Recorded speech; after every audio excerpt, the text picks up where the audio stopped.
The high sign that there's 11 people in here tonight. I know that.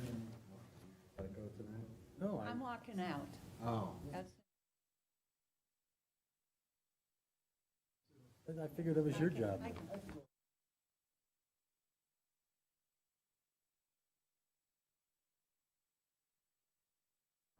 Special Planning Commission meeting of Monday, July 27, 2020 is called to order at 7:05 PM. Please call roll. Browns. Here. Kelly. Here. Stavoli. Here. Schwackenwald. Here. McCall. Here. Please stand for the Pledge of Allegiance. I pledge allegiance to the flag of the United States of America and to the republic for which it stands, one nation, under God, indivisible, with liberty and justice for all. Okay, folks, we are here to continue the discussion on rezoning. Mr. Chairman, may I? Yes, you may. We have with us tonight, as you know, Mr. Coyne, who is the city's counsel regarding the proposed rezoning that we have taken up with the planning commission. With him is Katie Weber, an associate of his at the law firm. Ms. Hopkins is not here tonight. She will be available and plans on attending the meeting of next Monday, August the 3rd, another special meeting to discuss the project, the rezoning project. So what we have given you tonight is, I think Ms. Hopkins last Thursday referred to the project, or the study that was undertaken over in Middleburg Heights regarding Southland. So we have that, that's been passed out to the commission tonight so that you have a reference of what our neighbor is considering across the street from the current location of the PUD property, and also in relative proximity to our Pearl Road, proposed Pearl Road corridor rezoning. You also have a map in front of you that is Pearl Road and West 130th is what it depicts. And all of the commercial properties you will note are highlighted in red.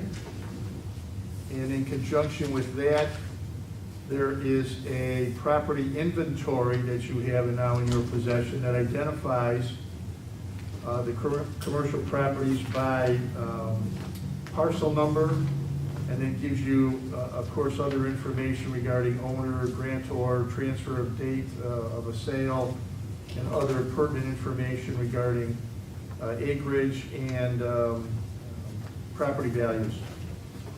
So we hope that this information will be helpful to the commission as you go through the review of the code and listen to Ms. Hopkins' recommendations on potential uses based on her experience in communities of this size and shape.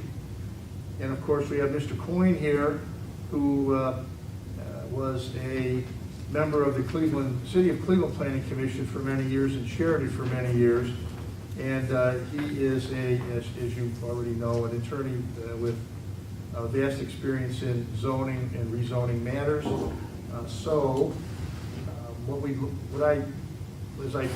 What I would ask you to do at your leisure is maybe tour Pearl Road.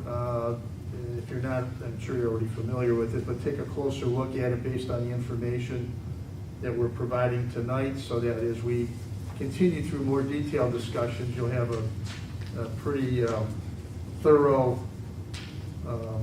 idea of what is there now and maybe what the potential uses could be as we proceed. And I will now turn it over to Mr. Coyne. Before we do, Mr. Picorni, you said this was for Pearl Road zoning. Does this include 130th and York Road, as shows on the map? What we've done, well, it shows 130th up as you're looking at it. Right. To the left. You see the 130th Street and Pearl Road intersection, and it does not show York Road because we did not. York Road actually is on this map. I'm sorry. That's happening. No? think you meant 130th and Pearl. Okay, 130th and Pearl, yes, okay. that's here. Yes, I understand that, but we have York, and you only said Pearl Road zoning. Right. I want to make sure we're also talking about 130th and not York Road, just Pearl and Correct. 130th. Yes, that's correct. Okay, just wanted to, But to the chairman, but it includes the corridor, the Pearl Road corridor from Ackley all the way to West 130th. But the intersection of York and Stump and Pearl is pretty important. So that really should be looked at carefully by the commission. And I'm sure that Chris Hopkins will weigh in on that as well. okay. And then when you get to 130th and Pearl, obviously, that's a unique intersection because of the commercial that's on it. And, you know, the Cornerstone project, you heard about that, the former Cornerstone project, and what was discussed about some possible uses there. But between Big Creek Parkway and the back of some of that commercial property on 130th will be worth at least discussing and evaluating from a land use standpoint. I think it is relevant to take a look at the Middleburg Heights planning study for Southland. And if I may, to the chairman, to Mr. Corney's description of the handouts, you know, your zoning code stops at your municipal corporate line. What goes on in another city legally doesn't really affect how you do what you do. But, you know, economics and location, that doesn't stop at corporate lines. Where people work and where they live, that doesn't stop at municipal boundaries. So we thought it was important for you to know what's going on in Middleburg Heights, depending upon what goes on along the West 130th Street corridor. Because ideally, you'd want to be complementary so that, you know, you're not, so that you're mutually benefiting each other and hopefully successfully so.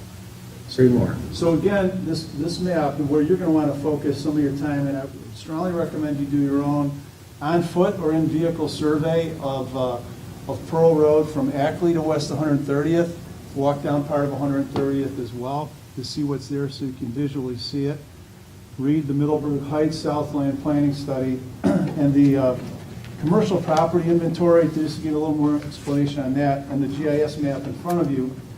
The red outline is the legal description of those properties.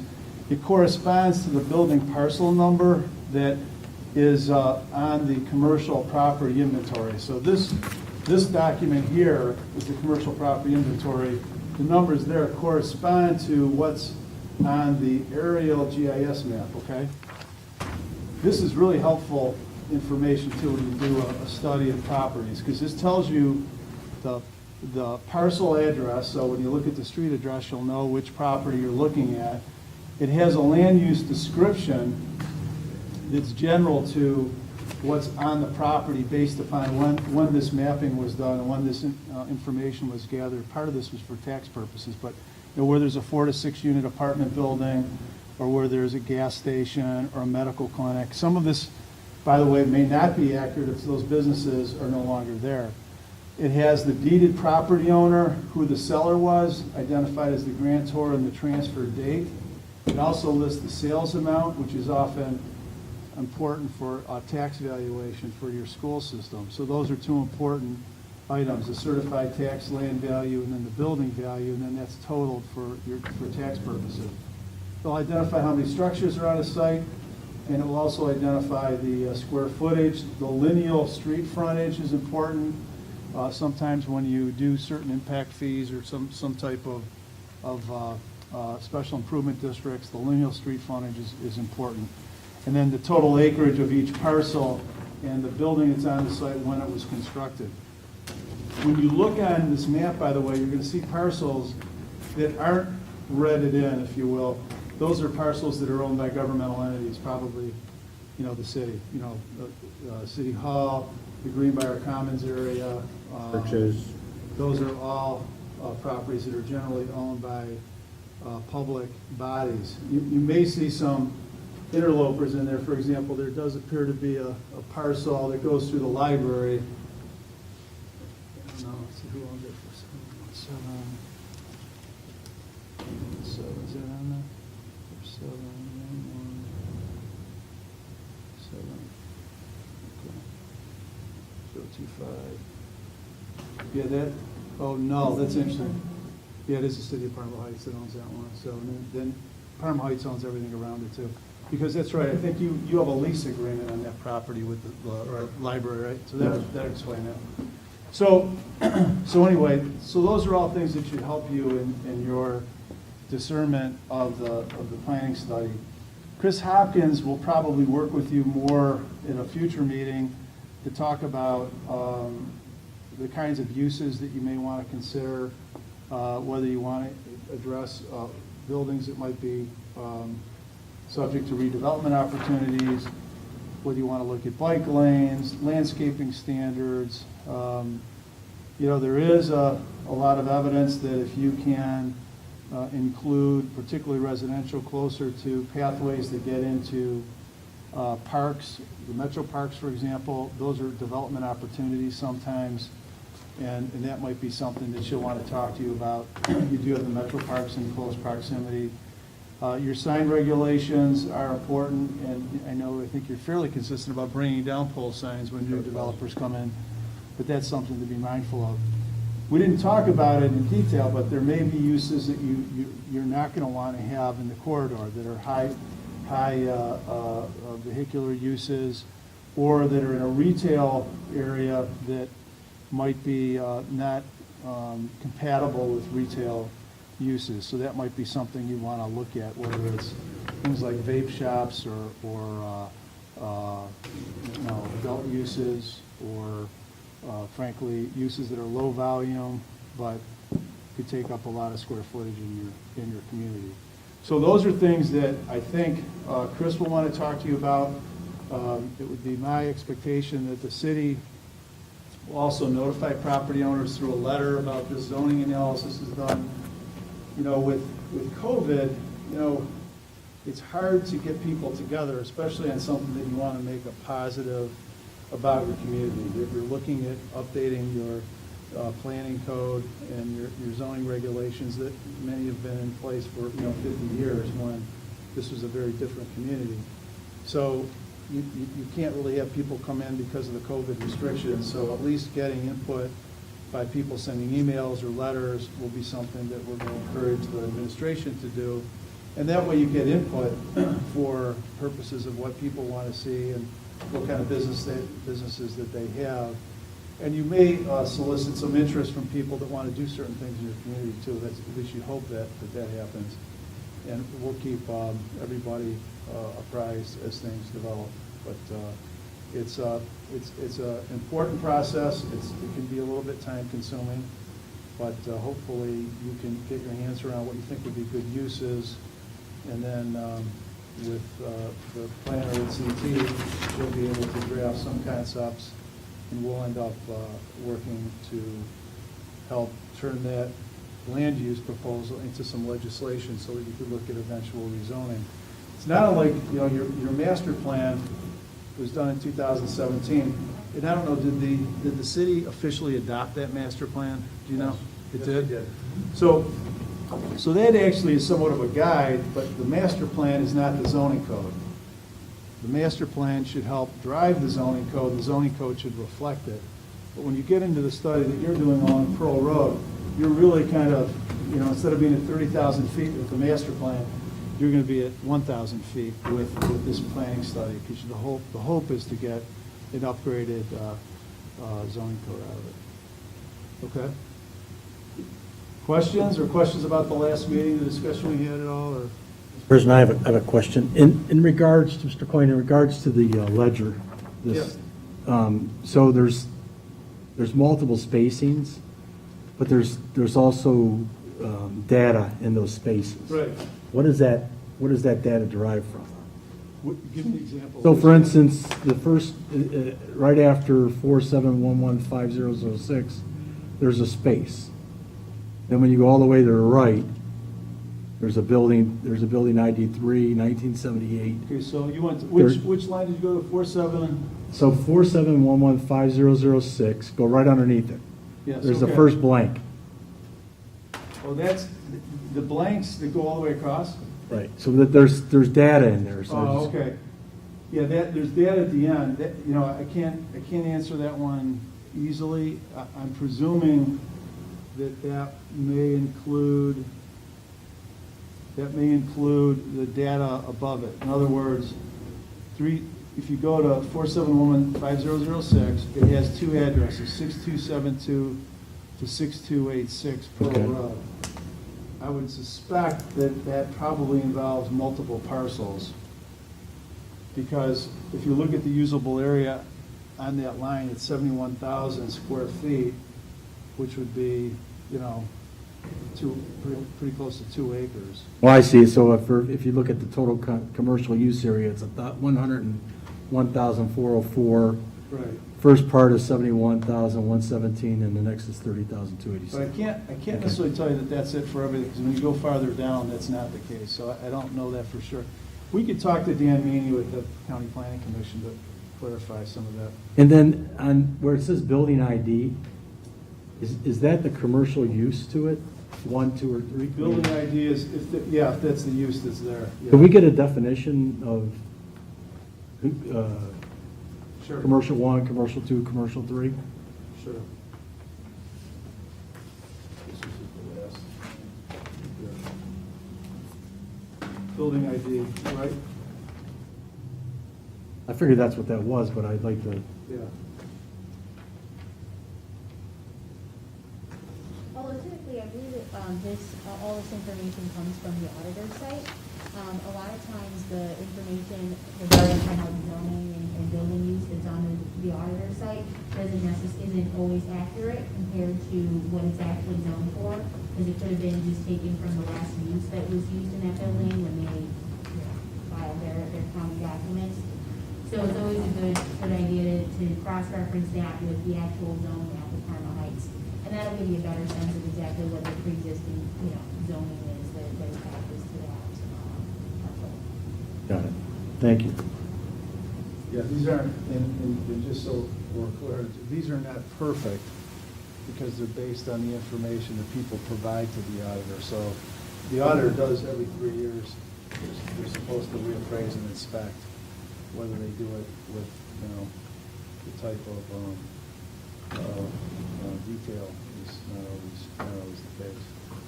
But it certainly can be helpful for your purposes. And my next question on the building ID, if something is zone 1, can it be used as 2? And if it's zoned for, how does it go up or down in regards to what you can zone it for Well, or use it for? you could have split zoning sometimes too, so it depends on the zoning and the use that's in the buildings. So, you could have, for example, you don't have much of it in Parma Heights, but you could have retail first floor and then a 3-story apartment above it, so you might have multiple uses, but we'll verify that. Thank you. Any other questions?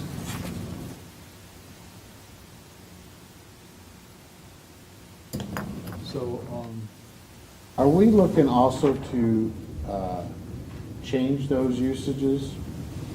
you wouldn't change the usage. What you could do is modify the zoning code so that the permitted use could change. But anybody who's in business currently in that location, that's a lawful use, they can stay there for as long as they want to.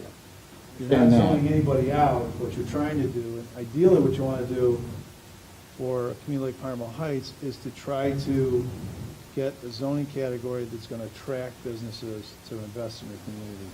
That's the ideal way to do it.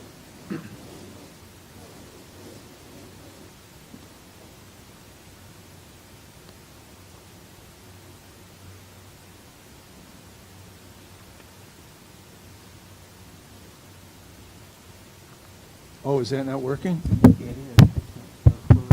Oh, I see. Okay, sorry about that. Okay. So, I mean, are we looking to expand or better define what we have?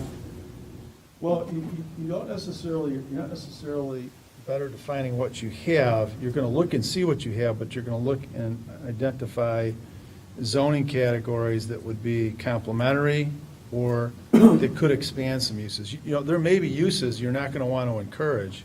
So let's That's where I'm say, going. I mean, there are Yeah, certain things sure. Yeah, there may today be- that certainly weren't around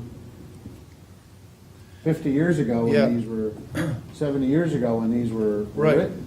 there may very well be uses you're not gonna want to continue, so you'll not allow them in the zoning code.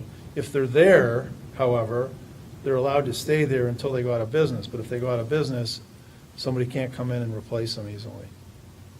So that's part of the sort of triaging, the kind of zoning code that's in place so that you could, you know, have businesses that the community wants and that are gonna hopefully bring investment and tax dollars and jobs into Parma Heights. So where does the state draw the line to say that you have to let a casino in Parma Heights?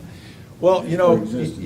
we've And got. we don't home- want a casino here. You know, we've got home rule still in the state of Ohio, so you are a city-state, you're a chartered community, correct? So you are allowed to plan as you see fit for your community. And as long as you don't do it based upon something that's illegal, which would cross the line over into, race, religion, sex, et cetera, you're okay to do that. You're okay to do it based upon what you believe is in the best interest of the community and the public health, safety, and welfare. That's what zoning codes are for. I was in a meeting earlier today, we were talking about the concept of Euclidean zoning. Well, the first zoning that was approved in the United States came out of Euclid, Ohio, where they basically separated uses, so you didn't have an industrial use, literally billowing smoke out onto a residential neighborhood. So the concept of Euclidean zoning was separating uses that weren't complementary to each other. Now, because of how we've changed as a society, too, you're seeing more mixed-use opportunities where, you go back to how the zoning and the land use developed even before zoning in Cleveland, to have retail stores with 3-story apartments above them. That's how you did it in 1920, right?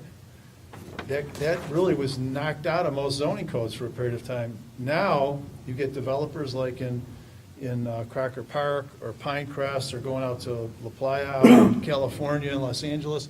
That's a zoning category that they're seeing a lot of benefits of, where you can have retail on a first floor, having apartments or condominiums above them, having walkable neighborhoods where you have pocket parks in proximity to those uses, so you don't have to get in your car every time you want to do something. So those are things that we can look at here, and it's very much aspirational from a planning study, but when you get to your zoning, it's going to be more practical. So you're not going to be planning things that are impractical. A casino would be a good example. You're not going to want to include that in your code, because it's just not a practical thing. But you're going to want to try to do it in a way that's going to be effective. So, any other questions, anybody? Gentlemen? I think this question's for either Mr. Schneider or Mr. Picorni. So we go through this entire process, and as a whole, as a body, we create, or we modify, or whatever we, get to the final part of this. Right. Then do we make that recommendation then to city council, and then they vote on it? Does it go to the residents? What is the, We how don't does it? have, we don't have a, city council will be the ultimate decider of this issue. The way this process is set up, as you recall from being on council, the council would refer a matter to planning, and automatically a time frame would kick in where planning had to do, perform an act, and then get it back to council for review and approval or disapproval. We set this up differently, where Mr. Patton sent all this information to you back, I think, at the end of April or early May. So it hasn't passed through council yet on a formal referral, so the clock isn't ticking under the charter provision. So the expectation is that the planning commission would perform preliminary work as we're starting off now, then make some suggestions back to council on what your preliminary work is, let council look at it. Maybe they have something they want you to consider and formally refer it back to you, and then we're going to start the formal process, where you would then have to have a public hearing and then send it back to council with your recommendations, and then council would have 3 readings of an ordinance and a public hearing again to make sure that we've got everything fully vetted. But there's no public, by charter, the council in Parma Heights handles zoning matters. It's not put to a vote, it's a public vote. Thank you. And one other point, I don't know if the chairman brought it up, but I think Mr. Coyne did talk about it. Mr. Patton has or is developing a list of all of the commercial property owners here. I think we have information, well, certainly we have their addresses, but even email. And we're gonna start to notify them of these meetings so that they can participate by video and weigh in if so be, by emails or letters or whatever they want you to consider. So that's in the works. One of the things not on this list too that could be helpful, that will involve a little bit of legwork too, is to identify the properties that are vacant, either where there's no building or where there's vacancy, because that's a factor on, future use too. So, It might help too, as you're going through that, so they're vacant or not vacant, is so you get a better visualization, did that come through? Of what's in there now, because the owner of that building is not Harbor Freight, it's somebody else. right. That might be useful as well, Right, that's to know true. what's in there. That's true. The owners aren't in that building. That's right. We're going to get Mr. Seavis, the Director of Economic Development, involved in these identification processes, because he, better than anybody, would know who is operating in the space, or if it's vacant, just probably by reviewing the map. Right. So we'll get him involved. And even the percentage of vacancy versus whether it's vacant or it's not vacant, but like the percentage, so for instance, on 130th, we have offices, buildings there. What percentage of that office building is actually being utilized? Right. That's right. I have another question. Are we going to be looking at building codes along with the zoning here? Or is that going to be a separate? I know we talked about it for years, updating our building code as well. Well, that could be part and parcel of the discussion, and it's probably a natural fallout of your discussion. I think the primary focus right now is to tackle the rezoning land use, but naturally, as you say, some of the antiquated building codes are gonna play right into the modernization Yeah. of Pearl Road, if that's how we would like to approach it. Yeah, that could be something to visit at some point in time, but, initially, I think this is going to be a good starting point. The building code will have to be addressed if it's outdated, but, you've got a fairly sophisticated building code with the state of Ohio, too. The Ohio Basic Building Code covers what you don't have covered within your code, so that's something to keep in mind.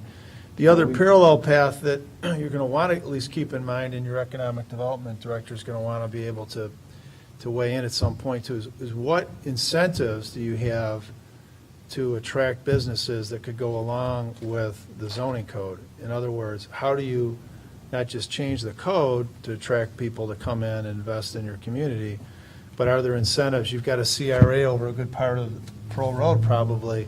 So is that packaged in such a way that somebody can know what the new zoning is going to be, and also learn that they might have some other economic incentive through the city of Parma Heights, through the county, through the state, anything that's out there? Those are important things to keep in mind, because it's a factor in getting redevelopment done.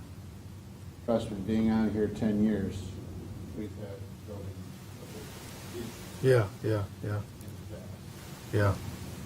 And one final question, we have an August drop date dead on the moratorium on this. Are we going to look to extend that, send it to council? The council is coming in next Monday, the 3rd, for a special meeting for some other issues besides this, besides your question. They're going to meet after the planning meeting, and I have a memo on my desk that's going to go out to them tomorrow to ask them to extend the moratorium for another 6 months, because you're in the midst of your work. It's a lot of You know, work. the goal would have been preferable that we'd have this pretty much close to conclusion by now, but with COVID and building closures and separation, and it's made it very difficult, as you can imagine. So I think we're going to ask for another 6 months because of the process I just gave to you, the referral from council to the planning commission, and then the public hearing, and back to council and a public hearing. That's going to take some time. Right. Yes, it is. And if it concludes before the 6 months, so be it, but Right. we need to put a Right. parameter, a reasonable parameter on that. Right, right, that's right, that's right. Okay, any other questions? No? Okay, thank you very much for your time. Any other questions? If there's no further business, I move to adjourn the meeting. Is there a second? Second. Roll call? Paul, Yes. Walker, Yes. Kelly. Yes. Brown. Whoa. Yes. Special Planning Commission meeting of Monday, July 27, 2020 adjourns at 7:35 PM. Thank you for your time. Thank you very much.